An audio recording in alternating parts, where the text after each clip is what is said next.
Ao regular a velocidade, o condutor deverá observar constantemente, regular a velocidade, para ele determinar que velocidade que ele deve andar. Obviamente tem que ser inferior à máxima permitida para a via, né? O condutor deverá fazer o quê? Observar constantemente. O que ele deve observar constantemente? As condições físicas da via, se tem muita curva, buraco, se é bem sinalizado, tudo bem. Deve também observar as condições do veículo e da carga. Sim, claro, é um veículo maior, pesado. As condições meteorológicas, sim, se estiver chovendo. Intensidade do trânsito congestionado, pesado, tem ciclista, tem pedestre, tudo isso deve ser considerado sim. Tá? Então a alternativa A é uma forte candidata para ser a resposta. Ele deve observar também a sinalização? Sim. Mas ele deve observar a sinalização somente? Somente a sinalização? Gente, para quem ainda não passou pelo nosso treinamento, nosso curso, está lá no autoescolaonline.net, procura lá curso online, você vai encontrar. Lá a gente tem cursos online, onde a gente mostra essas pegadinhas, armadilhas de prova. Ele tem que observar a sinalização sim, mas somente é o que eu chamo de casca de banana. É uma palavrinha, uma casquinha de banana que ele colocou ali para você pisar e escorregar. Somente, apenas, sempre, unicamente, jamais. Todas essas palavras são cascas de banana. Lá no nosso curso você aprende tudo isso. Então a alternativa B está fora. Bom, a mesma técnica pode ser aplicada aqui no somente a intensidade do trânsito. Ele vai observar a intensidade do trânsito? Sim, mas somente isso que ele vai observar? Claro que não. A alternativa C está fora. E a alternativa D, obedecer somente aos limites de velocidade. Ele tem que obedecer aos limites de velocidade, mas somente? Claro que não. A alternativa D está fora, resposta A. Bom, antes da resposta, eu quero te avisar que eu criei um treinamento com todas essas armadilhas e pegadinhas, essas covardias que o Detran faz em prova. Se você quiser conhecer, eu vou deixar o link aqui na descrição e também nos comentários, fixados no topo. Confere lá. O condutor que tiver sua CNH cassada poderá reabilitar-se, ou seja, tirar uma nova habilitação quando? Bom, existe a cassação da provisória e a cassação definitiva. Apesar da gente saber que a provisória, nós especialistas sabemos que a provisória não é cassada, né? O processo de cassação é uma coisa que é mais minucioso, não vamos entrar nesse detalhe não. Mas de qualquer forma você perde a sua habilitação, você deixa de pegar a definitiva. Uma pessoa que tinha provisória e não conseguiu pegar a definitiva, porque cometeu infração grave ou gravíssima, ou foi reincidente em média durante o período da provisória, ele não precisa esperar tempo nenhum. Esse é o cara que tem a provisória. Ele, no instante que ele foi lá para solicitar a definitiva e o órgão recusou, falou: não posso entregar a CNH definitiva porque você estava com a provisória e cometeu uma infração gravíssima, por exemplo, ou grave, não pode. Então ele perdeu, não tem mais habilitação. Quanto tempo esse cara precisa esperar? Nada. Imediatamente ele pode dar baixa naquela habilitação antiga e solicitar reiniciar um processo para tirar outra habilitação. Obviamente, vai começar pela provisória de novo. Agora, a pessoa que já tem a definitiva, a CNH, para ele ter essa habilitação cassada é muito difícil. Não vou nem dizer que seja muito difícil, mas é bem menos fácil do que com a provisória. A provisória, você avançou um sinal vermelho, perdeu. Tinha alguém lá atrás, no banco de trás, lá sem cinto, você perdeu a provisória. A definitiva não, você vai acumulando pontos, quando chega a 20, suspende. E se você for pego dirigindo com ela suspensa, por exemplo, aí dá a cassação. Esse é apenas um exemplo, tem outros casos aí que levam à cassação da CNH. Então, enfim, é bem mais difícil ter uma CNH, a definitiva, cassada. Mas se isso acontecer, o motorista pode começar a tirar outra imediatamente? Não. O que tinha provisória pode. Agora, esse que tem a definitiva, não. Ele precisa esperar um tempo. E que tempo é esse? Vamos lá? 2 anos é a resposta. Um acidente, observamos que o ferimento de uma vítima esguicha sangue no mesmo ritmo de sua pulsação. Olha, ela está esguichando sangue. Você vê o sangue esguichando. No mesmo ritmo que a pulsação dela. Você está aqui controlando a pulsação, quando ela pulsa, o sangue esguicha. Conclui-se que ocorreu o corte de O sangue, ele é projetado pelas artérias. Então, quando há o rompimento de uma artéria, o corte, uma lesão na artéria, o sangue sai esguichado. Portanto, a resposta aqui, alternativa B. Pode acontecer o rompimento de uma veia? Sim, mas aí o sangue vai ser colocado para fora escorrido, né? Ele vai sair escorrido, ele não vai sair esguichado. Então, veia não é. De um músculo não, de um nervo não, alternativa B, está aí dada a resposta para vocês. A contaminação pelo vírus da AIDS ocorre de várias maneiras. Não corre risco de contaminação quem? socorre a vítima usando luvas. É estranha essa afirmação aqui de quem elaborou a questão, que diz assim, não corre risco de contaminação quem? Usando luvas. As luvas protegem as mãos, né? Vai que a pessoa tem contato com sangue pelo braço, ou alguma outra parte do corpo que tem um ferimento, encostou ali. Mas enfim, vamos ver onde que o Detran quer chegar aqui com essa questão. Não corre risco de contaminação quem se alimenta bem e toma vitaminas? Não, você pode alimentar bem, tomar vitamina, que se tiver contato com o sangue contaminado, a chance de você se infectar é grande. Essa alternativa B está fora. Está tomando antibióticos? Absolutamente nada a ver, né? Quem dera esse antibiótico inibisse aí o vírus da AIDS. Alternativa D, está com as vacinas em dia? Quem dera também, né? Vamos tomar uma vacina aqui anti-AIDS. Gente, a alternativa A é a menos absurda, né? Vamos pensar assim, porque a questão também não está aquela maravilha de elaboração. Mas a alternativa A, socorreu a vítima usando luva, você diminui, não vou dizer que não corre o risco, mas diminui consideravelmente o risco de infecção. Em caso de hemorragia, o que é hemorragia? É perda de sangue, em razão do rompimento de uma artéria, uma veia, está perdendo sangue abundantemente ali. O uso de uma compressa limpa serve para quê? Compressa é um pano, dobrou um pano limpo ali e vai usar aquele pano para quê? Para estancar uma hemorragia interna, eu já falei que a hemorragia é a perda de sangue. Interna é uma perda de sangue que está acontecendo dentro da pessoa. Como é que com a compressa de pano limpa você vai conseguir estancar uma hemorragia interna? Até tem jeito, porque a hemorragia nasal ela é hemorragia interna. Então você abaixar a cabeça da vítima ali e comprimir as narinas, aí pode ser até com a mão mesmo, né? Mas com a compressa também tudo bem. Valeria, mas é a única situação que eu me lembro aqui que daria para usar essa compressa no estancamento de hemorragia interna. No mais, uma hemorragia pulmonar, estomacal, como é que você vai estancar isso com a compressa? É complicado, eu não iria de A, jamais. Imobilizar uma fratura? Olha, compressa não é para imobilizar fratura, né? E aqui a questão nem está falando de fratura, está falando de hemorragia, perda de sangue. Então tá fora. Manter a temperatura normal do corpo? Existe aquela compressa úmida e fria, né? Que é colocada nas axilas, no pescoço, que é para controlar a temperatura, a pessoa que está com febre. Mas não é o caso aqui não, tá? Estancar a hemorragia externa, aí sim, você tem um corte ali, uma lesão, está saindo sangue, pega um pano limpo, coloca por cima, pressiona. Cerca de 10 minutos, pelo menos, isso já vai controlar bem ali, conter bastante ali o sangramento.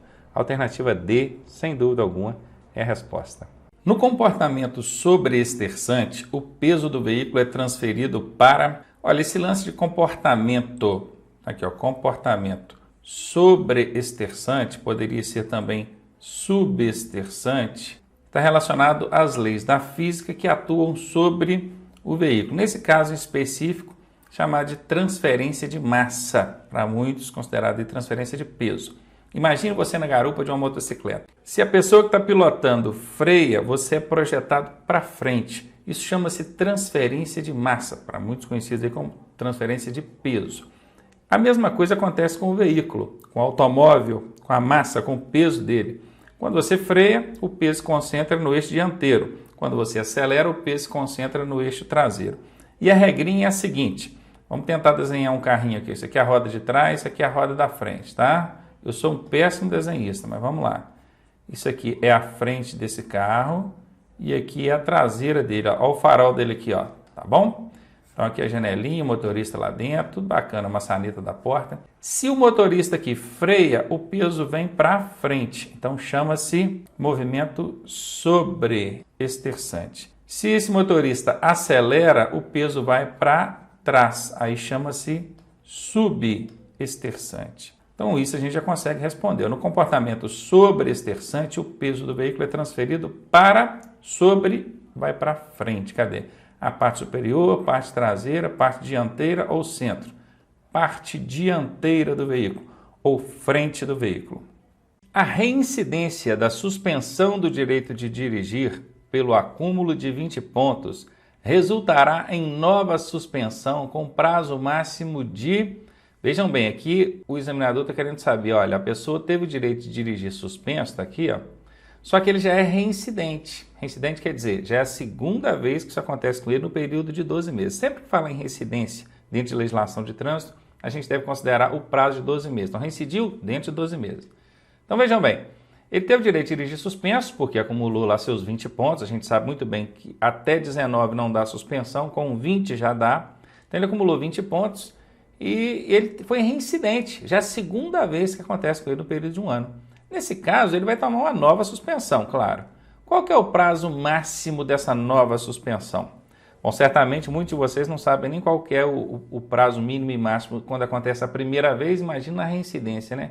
Então faz o seguinte, vem comigo no outro slide aqui, nosso quadro, que eu vou mostrar para vocês um esqueminha que eu criei lá no curso, no nosso curso online, que você pode encontrar aqui embaixo, no autoescolaonline.net, vai lá em cursos online, aí lá tem esse esqueminha, vou mostrar para vocês aqui de primeira mão. Aqui está. Nós temos dois casos que levam à suspensão. Esse aqui é o primeiro caso, está nessa tarja verde aqui, que é quando o infrator atingir 20 pontos, acumulou 20 pontos. O outro caso, o caso 2 aqui, é quando ele cometer infrações específicas que prevêem a suspensão. Por exemplo, exceder a velocidade máxima em mais de 50% da suspensão do direito de dirigir. Ela é uma infração que direta, só ela da suspensão. Alguém pode me perguntar assim, dessa exceder a velocidade máxima em mais de 50%, registra quantos pontos no prontuário da pessoa? 7 pontos. É uma infração gravíssima. Ela é gravíssima vezes 3, mas não multiplica a pontuação. É só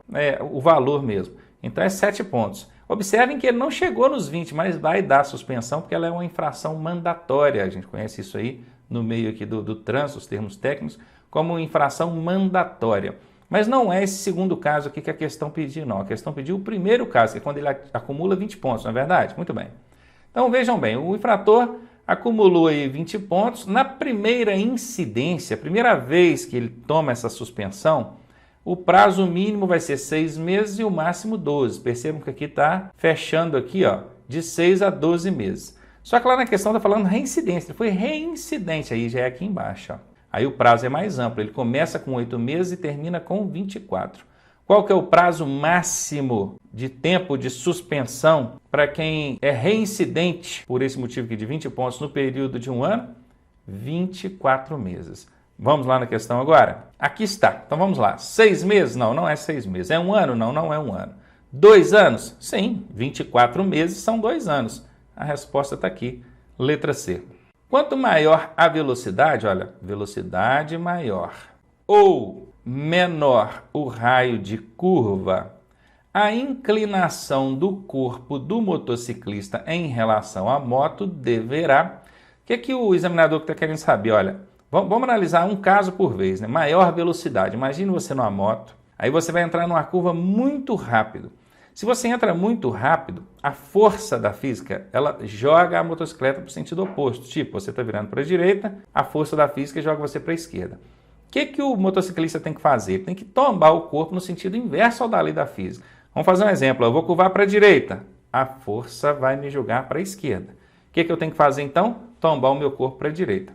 Eu tenho que tombar o meu corpo com maior intensidade ou menor intensidade quando a velocidade é maior. Gente, a relação é maior, mais velocidade, consequentemente, eu tenho que ter mais inclinação do corpo. Tem que inclinar mais, que é para contrapor mais essa força da física.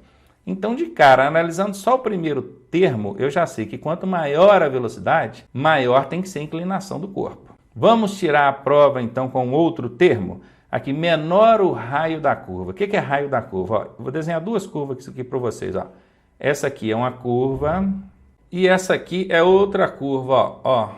Qual dessas duas curvas você teria mais dificuldade de fazer? Que a força da física ia atuar mais sobre a motocicleta?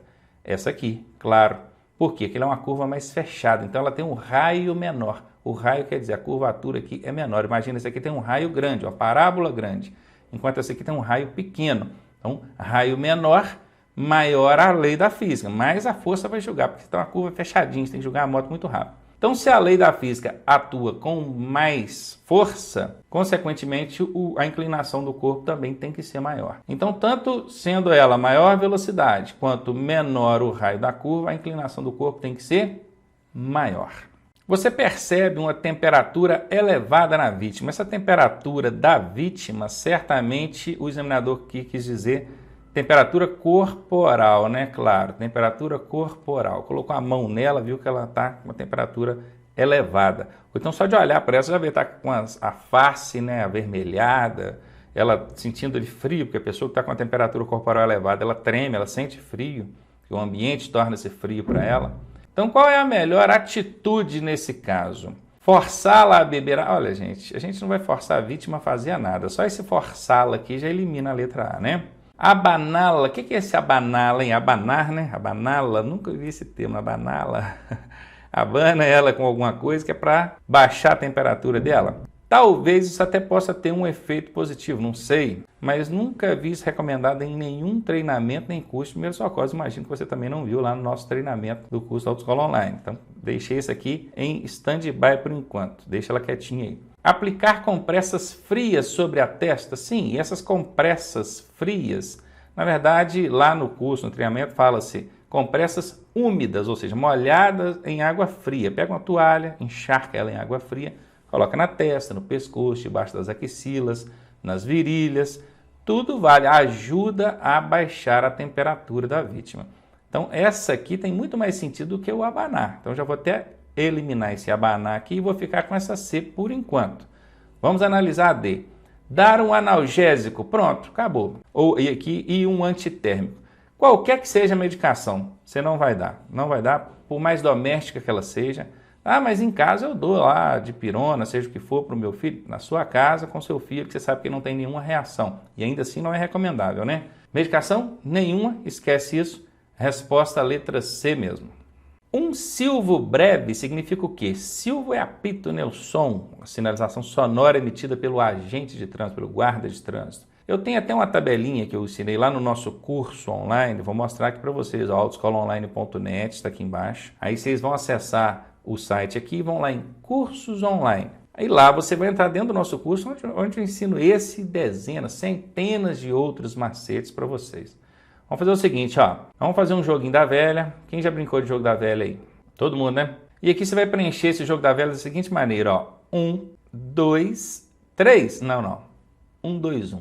Beleza? Você dá a impressão de que é uma sequência 1, 2, 3, mas não é. É 1, 2, 1.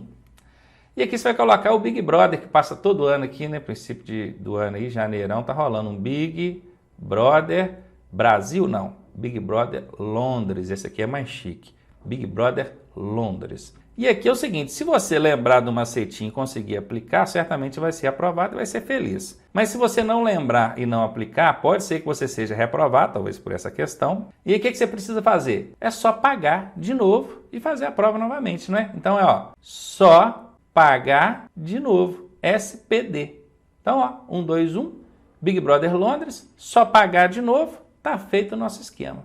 Vão entender agora, Um silvo breve significa S de siga. Tá respondido? Um silvo breve, siga. Letra A é a resposta. Ronaldo, e os outros dois? Vem cá. 2 silvos breves é o P de pare. Pronto. E um silvo longo é o D de diminua a marcha. Pronto. Já temos todo aí o esquema da sinalização sonora pelo agente. Gostou? Vai lá, autoescolaonline.net, cursos online. Te espero lá.